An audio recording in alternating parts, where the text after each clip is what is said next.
Assalamualaikum warahmatullahi wabarakatuh. Selamat siang, salam sejahtera bagi kita semua. Apa kabar sahabat religi? Senang sekali saya Musdalifah bisa menyapa sahabat religi dalam bincang program pada edisi ulasan perjalanan moderasi beragama di Provinsi Riau. Pada siang ini telah hadir bersama kita Ketua Tim Organisasi Tata Laksana dan Kerukunan Umat Beragama Kantor Wilayah Kementerian Agama Provinsi Riau, Bapak Haji Gana Ratguna, SAG MH, ya Pak. Di mana di tengah kesibukan beliau masih sempat bertandang di studio Humas Kantor Wilayah Kementerian Agama Provinsi Riau. Sahabat religi, moderasi beragama merupakan amanat dari Rencana Pembangunan Jangka Menengah Nasional RPJMN tahun 2020-2024. Seperti apa sih sebenarnya moderasi beragama itu dan mengapa moderasi beragama itu penting? Kita akan ulas bersama dengan narasumber kita yang sudah hadir tadi, yaitu Bapak Gana Ratguna. Apa kabar Pak? Alhamdulillah sehat Bu Musdalifah. Bu Musdalifah apa kabarnya? Alhamdulillah sehat juga. Apa nih kesibukan kita akhir-akhir ini Pak? Sekarang masih melaksanakan kegiatan rutin Bu, menyelesaikan pekerjaan-pekerjaan yang terkait dengan fungsi di kerukunan umat beragama, khususnya di kegiatan-kegiatan yang terkait dengan moderasi beragama. Oke. Pak Gana, berbicara tentang moderasi beragama, seperti apa sih sebenarnya moderasi beragama itu? Kenapa dia begitu penting saat ini? Dan kaitannya sendiri dengan Kementerian Agama itu seperti apa? Baik. Mungkin sebelum kita lebih lanjut untuk menjawab apa yang Bu Musdalifah tadi sampaikan, perlu kami sampaikan di sini bahwa memang moderasi beragama itu sebetulnya bukan sesuatu hal yang baru. Sudah lama ada, cuman mungkin sekarang dirubah namanya atau istilahnya itu menjadi moderasi beragama. Cikal bakalnya itu sudah ada semenjak nenek moyang kita mungkin, karena memang dulu itu nenek moyang kita itu kita kenal sebagai orang yang rukun, orang yang harmonis, kehidupannya itu tidak saling mengganggu, kemudian menjalankan prinsip-prinsip yang diyakini itu secara benar, misal beribadah menurut apa yang ia yakini gitu kan. Nah kemudian setelah pada zaman saat ini berkembang teknologi informasi, teknologi komunikasi, di mana dengan mudahnya orang kan begitu mengupload sesuatu itu di dunia digital yang mungkin narasinya itu narasi radikal, berbau ekstremisme, sehingga ini menyebabkan kemudian sendi-sendi kerukunan yang sudah terbina semenjak nenek moyang kita itu sudah mungkin meluntur. Ada orang-orang yang berupaya untuk memecah-mecah, orang yang berupaya untuk melunturkan nilai-nilai yang sudah dibangun oleh nenek moyang kita itu. Nah kemudian baru Kementerian Agama mengambil inisiasi, pemerintah melalui Kementerian Agama berinisiasi untuk kembali mengembalikan semangat itu. Nah kemudian dirubahlah namanya menjadi moderasi beragama. Nah baru kita, apa moderasi beragama itu? Ini yang selalu salah masyarakat dalam mengartikannya. Pada era-era di bawah tahun 2020 itu moderasi beragama itu dianggap sebagai memoderatkan agama, modernisasi agama. Agama itu yang dimodernisasi. Padahal bukan begitu maksudnya. Bukan agamanya yang dimoderasi, tetapi cara beragama. Kenapa? Ya, cara pandang itu. Agama itu sudah moderat Bu Mus. Agama itu sudah mengandung prinsip-prinsip adil, prinsip-prinsip berimbang. Nah, artinya beginilah. Kalau kita ditanya terkait apa sih moderasi beragama itu, jawabannya mudah. Cara beragama jalan tengah. Cara beragama jalan tengah. Cara beragama jalan berimbang, tengah. Tidak, ya, Pak? Adil dan berimbang, tidak condong ke kiri, tidak condong ke kanan. Condong kiri ini apa maksudnya? Menjadi orang yang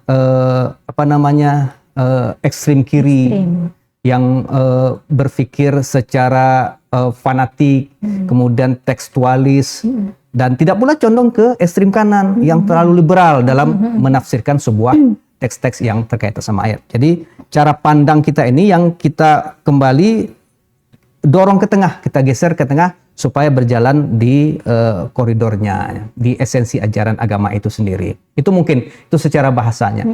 Nah, kemudian terkait apa tadi pertanyaan gitu? Urgensi. Urgensi. Yang sebagaimana yang sudah kita sampaikan tadi itu, ada 3 tantangan besar sebetulnya yang dialami bangsa Indonesia ini pada saat ini, pada saat era teknologi informasi itu. Yang pertama itu, Bu Mus, mohon maaf ini, karena memang ini sudah menjadi ketentuan yang baku di Kementerian Agama. Yang pertama tantangan yang kita hadapi saat ini adalah berkembangnya cara pandang, sikap, dan praktik beragama yang berlebihan. Ekstrim gitu ya? Yang ekstrim, yang mengesampingkan martabat kemanusiaan. Ini. Jadi cara pandang terhadap sesuatu itu terkait dengan tafsir agama misalnya. Jadi orang menafsirkan sebuah teks agama itu dengan ukurannya, dengan kondisinya, dengan kepentingannya, baik itu kepentingan sosial, kepentingan politik. Nah, ini yang kemudian membuat cara pandang itu tentu terpengaruh dengan cara mereka memahami itu. Nah, bagaimana cara kita untuk memperbaikinya? Tentu saja memperkuat esensi dari ajaran agama itu. Esensi ajaran agama itu nilai yang terkandung dalam ajaran agama itu. Itu Bu Mus. Itu yang tantangan yang pertama. Nah, yang kedua, tantangan berikutnya adalah berkembangnya klaim kebenaran subjektif dan pemaksaan kehendak atas tafsir agama. Ini yang berbahaya. Karena sekarang dengan mudahnya orang, walaupun kita satu agama, itu dengan sangat mudah mereka untuk mengkafirkan, kemudian membid'ahkan, mengklaim bahwa menjustis begitu, mengklaim bahwa apa yang mereka pahami itu adalah benar. Padahal kebenaran hakiki itu bukan menurut pemahaman mereka. Kebenaran hakiki itu, kebenaran mutlak itu kan ada hanya pada Allah Subhanahu wa taala, Tuhan yang Maha Kuasa kan. Kita ini dikasih akal pikiran kita ini terbatas, Ibu Mus. Dengan keterbatasan itu kemudian kita mengklaim itu kan tidak mungkin. Karena yang punya kebenaran itu sendiri yang menciptakan itu. Nah, di sini kita dituntut untuk bagaimana kita mengelola tafsir agama ini itu sesuai. Artinya jangan dengan seenaknya kemudian menyalahkan pendapat orang lain, karena kita memiliki tafsir, orang juga memiliki tafsir agama. Jadi berbeda-beda memahami dalam satu teks itu tuh berbeda-beda. Ini yang kemudian jadi cara kita itu bagaimana, yaitu mengelola keberagaman tafsir keagamaan itu dengan mencerdaskan kehidupan bangsa. Nah, tantangan ketiga ini berkembangnya semangat beragama yang tidak selaras dengan kecintaan kita berbangsa dan bernegara. Ini juga berbahaya.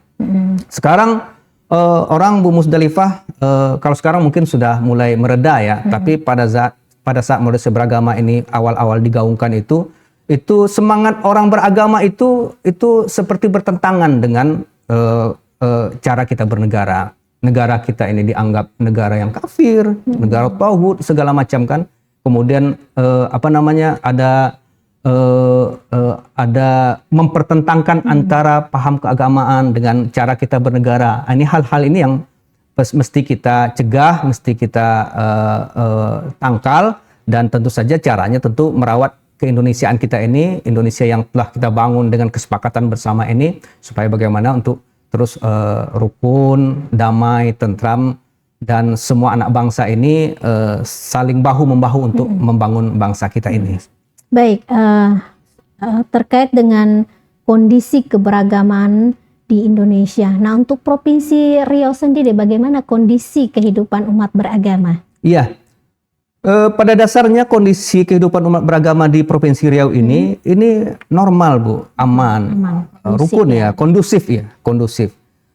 Memang ada konflik-konflik yang terjadi, dan konflik itu rata-rata itu konflik yang ada kaitannya dengan pendirian rumah ibadah. Secara umum kehidupan beragama kita ini memang aman dan kondusif. Nah, memang ini ada hal yang menarik nih, Bu Musdalifah. Iya, apa tuh Pak Gana? Riau ini dianggap sebagai negeri yang terlihat dari indeks kerukunan umat beragama kita itu kan kita untuk tahun 2023 kemarin itu berada di posisi 30 ke atas. 30. Kalau tidak salah saya dengan nilai indeks 71,32, menurun dari tahun sebelumnya yang tahun 2022 itu di angka 74, sekian begitu kan. Pada tahun kemarin kita sempat berada di urutan 16, nah sekarang kita turun lagi indeks kerukunan umat beragama kita.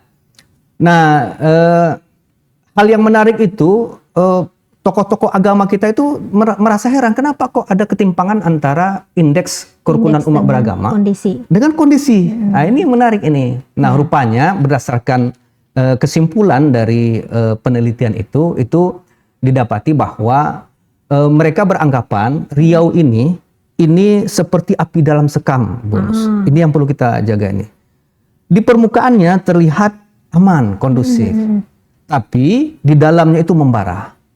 Ini berdasarkan kajian-kajian yang dilakukan ya, berdasarkan instrumen itu kemudian dikaji, ternyata kesimpulannya begitu, kita ini dianggap sebagai negeri yang di atas permukaan itu kondusif, tapi di bawah itu membara. Nah, membara ini dalam artian mudah tersulut. Mudah tersulut. Iya, ini perlu kehati-hatian kita, mudah tersulut. Jadi kalau misalnya ada yang menyulut dan itu bersifat prinsip, itu akan sangat mudah untuk terbakar ya. Nah, ini yang perlu kita terpancing.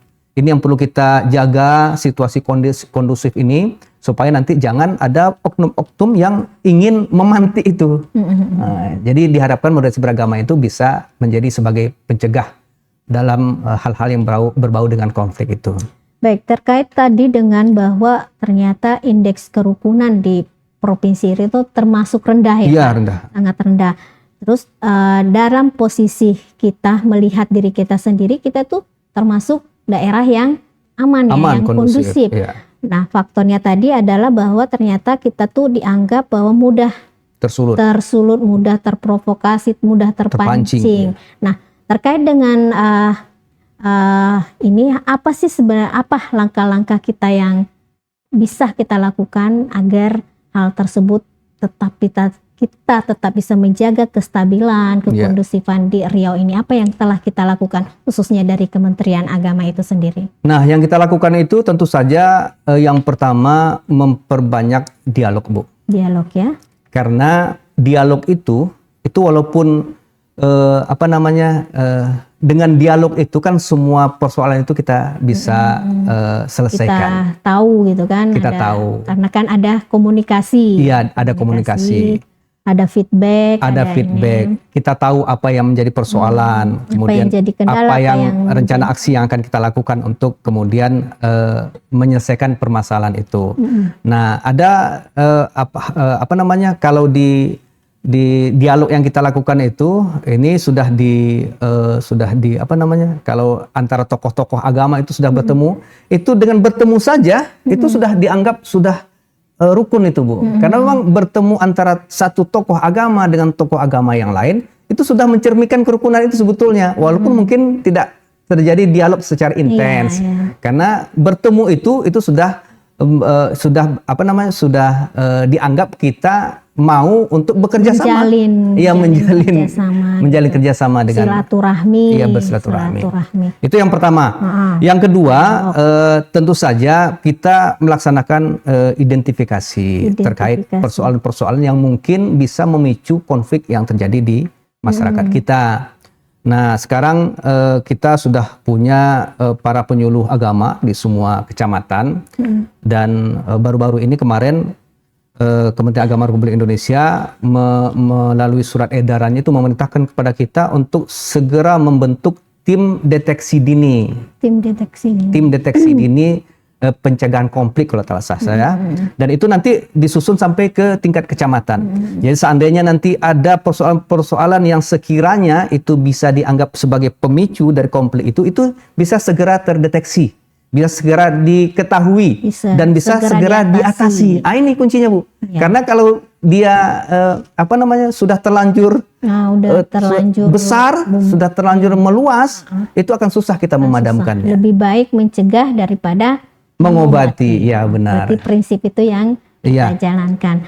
Nah, ada yang menarik tadi, Pak, yaitu terkait dengan indeks kerukunan Provinsi Riau itu mengalami tidak stabil ya. Maksudnya kadang naik, kadang turun, kadang di posisi bawah. Nah, pernah berada di posisi 16 tadi itu ya Pak? Ya, paling tinggi 16 kita. Sebenarnya faktor apa yang menyebabkan hal tersebut bisa terjadi? Oh ya, ini juga tentu perlu diketahui oleh kita semua ya, masyarakat Riau pada khususnya. Karena memang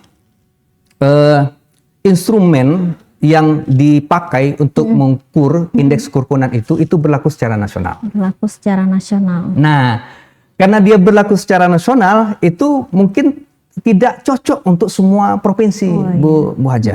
Termasuk Riau. Termasuk Riau. Karena mungkin ada pertanyaan-pertanyaan itu yang cocok ditanyakan di sebuah provinsi, tapi tidak cocok ditanyakan di kita. Apa contohnya? Nah, contohnya begini. Ada sebuah pertanyaan misalnya di instrumen indeks kerukunan umat beragama itu, pertanyaan apakah saudara memiliki keluarga yang berlainan agama? Oh gitu. Nah, di kultur kita yang Melayu ini sesuatu yang tidak mungkin, Bu. Karena memang Melayu itu identik dengan Islam. Jadi satu keluarga itu kalau bapaknya Islam, emaknya juga Islam, anak-anaknya juga Islam. Tapi hal ini berbeda kondisi apabila dengan daerah lain. Dengan daerah lain. Jangan jauh-jauh dari Sumatera Utara saja misalnya. Mereka biasa saja misal dalam satu keluarga itu ada yang beragama Islam, ada yang beragama Kristen, ada yang beragama yang lainnya. Ya, Pak. Nah, ini secara Secara simultan nanti akan mempengaruhi nilai, kan setiap pertanyaan itu punya bobot nilai. Nah, pertanyaan itu ada pertanyaan turunannya lagi, Bu. Kalau misalnya kita jawab sudah tidak, nilai kita rendah di situ, dia ada pertanyaan berikutnya. Jadi makanya nilai itu semakin rendah. Nah, kemarin kami dapat kunjungan dari Litbang kita, Bu. Litbang kita yang mereka sekarang sudah berupaya untuk bagaimana menyesuaikan instrumen itu dengan kondisi wilayah tertentu. Kondisi wilayah masing-masing. Dan kemarin sudah diuji coba di wilayah kita ini ada 3 kabupaten, Kampar, kemudian Siak, kemudian Kuantan Singingi, yang kemarin ada tim yang turun dari Litbang untuk mencoba menguji coba instrumen yang menyesuaikan dengan kondisi wilayah masing-masing. Baik, kita kembali ke permasalahan moderasi beragama tadi, Kak. Ya. Istilah moderasi beragama ini sekitar tahun 2020 ya, Pak, masuk dalam RPJM, Rencana Pembangunan Jangka Menengah Nasional 2020-2024. Nah, untuk kita di Provinsi Riau sendiri itu mulai melaksanakan program intensif ini secara intensif ya pada tahun 2021. Nah, apa yang terasa berubah setelah program ini kita laksanakan pada tahun 2021 sampai dengan hari ini saat ini? Kita lihat secara umum dulu, Bu Hajah ya. Secara umum yang berubah itu saat ini dunia digital yang terkait dengan moderasi beragama itu sudah positif. Sudah lebih terarah. Ya, maksudnya itu narasinya itu sudah positif. Berbeda kondisinya dengan moderasi beragama di era 2020 ke bawah. 2020 ke bawah kalau orang kita surfing misalnya di googling di internet itu moderasi beragama itu ada yang mengatakan moderasi beragama antek asing, moderasi beragama pendangkalan akidah dan narasi-narasi negatif. Nah, semenjak kemudian kita mengarusutamakan moderasi beragama ini, itu narasi-narasi itu sudah positif. Sehingga apa efeknya? Tentu saja apabila masyarakat anak bangsa ini mencari informasi-informasi terkait kerukunan, terkait keharmonisan beragama antar umat beragama, itu narasinya tuh langsung muncul narasi-narasi yang positif. Nah, ini yang sangat terasa, Bu. Kalau di Riau tentu saja karena ini memang sifatnya sosialisasi penguatan mungkin dalam waktu dekat tidak begitu nampak ya, tapi mungkin program ini akan tetap bisa berlanjut karena memang persentasenya itu belum menyentuh semua stakeholder. Kalau misalnya sudah menyentuh stakeholder, itu mungkin bisa diharapkan sudah bisa nampak hasil dari program moderasi beragama ini. Untuk program Kementerian Agama sendiri, Pak, untuk program-program moderasi yang berkaitan dengan moderasi beragama ini, seperti apa yang untuk tahun 2024 ini? Karena kita sudah ada pakemnya, Bu, sudah ada ketetapannya, Karena kan kita sekarang ini sedang mendorong bagaimana moderasi beragama itu bisa juga diikuti oleh kementerian lembaga lain. Jadi bukan hanya Kementerian Agama yang melaksanakan kegiatan moderasi beragama, tapi juga diharapkan dilaksanakan oleh kementerian lembaga lainnya. Nah, sejauh ini kita masih fokus pelaksanaan moderasi beragama itu sesuai dengan sesuai dengan tingkatan moderasi beragama itu di sosialisasi dan di kepeloporan. Dan Kementerian Agama, Kanwil, Kantor Wilayah khususnya itu punya kewenangan hanya melaksanakan kegiatan sosialisasi dan kegiatan kepeloporan. Tentu saja sosialisasi. Ya, sosialisasi dan kepeloporan. Ada program-program lain sebetulnya, tapi itu bukan wewenang dari Kantor Wilayah Kementerian Agama Provinsi Riau, khusus di unit fungsi Ortala dan KUB bagian tata usaha. Oke Pak, ini pertanyaan terakhir barangkali. Oh ya. Karena kita waktunya juga sudah cukup lumayan ya. Iya. RPJMN terkait dengan moderasi beragama itu kan 2020 sampai 2024, artinya kan akan berakhir pada ini tahun terakhir. Akhir tahun 2024. Apakah untuk 2025 RPJMN selanjutnya itu masih ada dimasukkan program moderasi, atau mungkin ada program-program lain yang tetapi juga berkaitan dengan kehidupan umat beragama di Indonesia? Iya. Kita sih berharapnya program ini berkesinambungan, Bu ya. Karena memang baru saja dasar hukum untuk perluasan program moderasi beragama itu lewat Perpres 58 tahun 2023 itu baru ditandatangani oleh Presiden. Dan ini yang menjadi dasar kalau misalnya ini kan baru tahun 2023. Kalau misalnya program moderasi beragama ini tidak dilanjutkan, tentu jadi sia-sia nih Bu, Perpres 58 tahun 2023 ini. Ya. Dan memang kemarin kita juga sempat diskusi, bincang-bincang dengan teman-teman di Pokja, di Pokja Moderasi Beragama Kementerian Agama RI. Sepertinya memang program ini dianggap berhasil dan akan diupayakan kembali untuk bisa berlanjut. Tapi tentu saja ini tergantung dari pembahasan ya Bu ya, usulan, kemudian pembahasan di tingkat yang lebih tinggi. Baik, itu tadi sahabat religi bincang-bincang kita dengan ketua tim organisasi tata laksana dan kerukunan umat beragama Kantor Wilayah Kementerian Agama Provinsi Riau. Ada banyak sekali informasi yang bisa kita dapatkan. Apa yang disampaikan Pak Gana tadi tentu akan menambah wawasan dan pengetahuan kita terkait dengan moderasi beragama khususnya di Provinsi Riau. Baik Bapak, terakhir tentu kita ingin silahkan sampaikan kepada sahabat religi kita terkait dengan himbauan dan harapan kita kepada umat khususnya yang ada di Provinsi Riau, umat beragama yang ada di Provinsi Riau, agar moderasi beragama, kehidupan yang kondusif, aman, damai dalam menjalankan ibadah masing-masing tetap terjaga sampai kapanpun. Silakan Pak. Oh ya, baik, terima kasih Bu Hajah. Bapak-bapak, ibu-ibu yang berbahagia, negeri kita ini adalah negeri yang dianugerahi dengan kekayaan sumber daya alam yang berlimpah. Kita dianugerahi oleh Allah Subhanahu wa taala, Tuhan yang Maha Kuasa, dengan sebuah negeri yang beraneka ragam suku, bangsa, bahasa, bahkan agama. Kemudian negara kita ini sangat luas. Saking luasnya Bu ya, kalau kita terbang dari Sabang sampai Merauke, itu 9 jam kita dari Aceh 9 jam ya. sampai ke Papua itu kita masih di Indonesia. Masih di Indonesia. Saking luasnya. Kalau di luar negeri 2 jam saja kita terbang itu sudah pindah negara. Nah, kemudian negara kita yang aman ini, kehidupan kita yang kondusif ini, kita kan tidak ingin ini hancur. Kita tidak ingin hancur karena persoalan-persoalan keagamaan. Nah, banyak contoh sekarang di luar negeri itu banyak bangsa, banyak negara yang bercerai-berai, terpecah belah karena konflik-konflik yang berbau suku, berbau agama. Dan ini kita tidak ingin terjadi di negara kita ini. Makanya mari kita jaga kerukunan ini agar kita tetap bisa berkarya, Mari kita jaga terus keharmonisan ini agar anak cucu kita itu merasa tentram hidup di negeri ini. Mari kita saling toleransi. Toleransi itu apa, Bu? Maknanya itu toleransi, silakan kita yakini apa yang kita yakini.